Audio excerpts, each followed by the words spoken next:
后来，这个韩国瑜发表声明，讲伊无法度参加国民党内的总统初选。立法院的前院长王金平表示尊重。新北市的前市长朱立伦是当炮批评党中央，讲这个精调式的初选是找韩国瑜的麻烦。讲国民党的党主席吴敦义也是坚持要精调韩国瑜被动参加初选。 2020的总统大选，高雄市长韩国瑜发表声明，讲无法参加国民党现行制度的初选。立法院前院长王金平提早回应。不过他怎么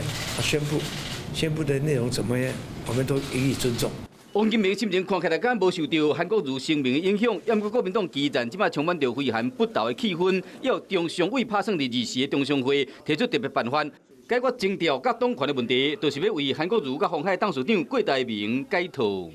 党怎么做，我讲过嘛，我们怎么尊重，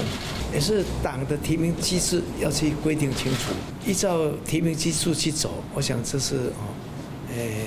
应该大家可以接受的嘛。王金平话讲了较保守，新北市前市长朱立伦这是炮口对中央认讲，精调式的初选是找韩国瑜的麻烦。没有什么征召式的初选或初选式的征召，征召就是征召，初选就是初选。今天